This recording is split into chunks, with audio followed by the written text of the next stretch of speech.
8h14. Vous êtes sur Studio Kalita et nous recevons notre premier invité ce matin, un journaliste, Shraga Bloom. Bonjour Shraga, bonjour, merci. Bonjour Olivier, bonjour tout le monde. Merci d'être avec nous ce matin pour nous parler un peu des manifestations qui ont lieu ce week-end pendant Shabbat et la fête de Shavuot à Haïfa, entre des manifestations organisées par des Arabes israéliens et plus particulièrement à l'appel de la liste arabe unifiée, avec des interactions qui ont lieu entre la police et des manifestants, en particulier avec un député de cette liste. Alors avant de parler de cette interaction, plus particulièrement, on va parler un peu de ces manifestations. Ça vous étonne, vous, ces manifestations de ces juifs arabes, de ces arabes israéliens de Haïfa?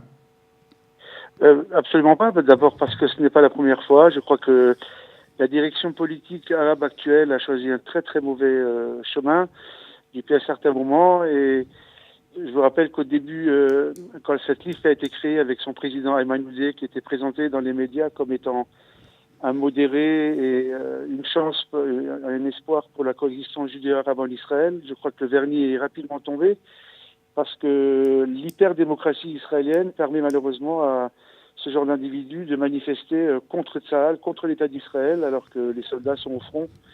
Alors, et ce qui ne se ferait dans aucun pays démocratique, ne parlons pas des autres, mais un pays démocratique tel qu'Israël, enfin, ça ne se verrait jamais dans un autre pays. Ouais. Alors, il faut rappeler que c'est un député de cette liste arabe et qu'il y a eu une interaction. Est-ce que vous pouvez nous en dire un peu plus sur ces échanges qu'il y a eu entre ces députés arabes et la police israélienne? Oui, ce qui s'est passé, c'est qu'il y a eu une manifestation vendredi soir déjà, dans plusieurs endroits à Haïfa, et d'après ce que j'ai lu, il y a eu des blessés, il y a eu des arrestations, et puis le lendemain, je crois le Shabbat, Ayman Oudeh, le président de la liste, a voulu rendre visite à l'hôpital à un des meneurs qui était blessé. Et l'entrée lui a été interdite par la police et il a commencé à insulter grossièrement et à menacer les policiers. Donc c'est absurde, quoi, de voir un député israélien ainsi insulter les forces de l'ordre, alors qu'il est représentant officiellement de l'État d'Israël en tant que député. Donc ça devrait être celui qui montre l'exemple. Et bon, enfin c'est un épisode parmi les nombreux épisodes d'absurdité. Le ministre de la Défense, Avigdor Lieberman, a réagi à cette interaction, à ces échanges verbaux entre le député Ayman et la police. On a l'impression quand même que les Arabes israéliens ont du mal à se placer dans la société israélienne. Alors est-ce que ça vient seulement je veux dire, du leadership de cette population, ou est-ce qu'il y a de la part de la population israélienne, de l'arabe israélienne, une véritable malaise et ne savent pas exactement comment se placer face au conflit entre Israël et les Palestiniens? Ah, bien sûr, l'arabe israélien, il est partagé parce que d'abord il se dit d'un côté palestinien, après il se dit israélien parce qu'évidemment c'est très agréable et avantageux de vivre sous l'État d'Israël. Mais je crois que toute population est influencée par ses dirigeants, et je crois que si les dirigeants politiques de cette population, qui est quand même importante, hein, c'est presque entre 20 et 25%, étaient moins obsédés par la question arabe-palestinienne et plus dirigés vers le bien-être de leur population, je crois que ce malaise serait atténué. Mais il est évident qu'au niveau identitaire, c'est un cas d'école en Israël, parce qu'on a une population qui est à la fois citoyenne et qui à la fois se sent solidaire d'une autre population qui s'appelle peuple, enfin bon, une autre population avec laquelle Israël est en guerre. Donc c'est aussi la raison pour laquelle il y a très peu d'Arabes israéliens qui font l'armée, on les oblige pas à cela.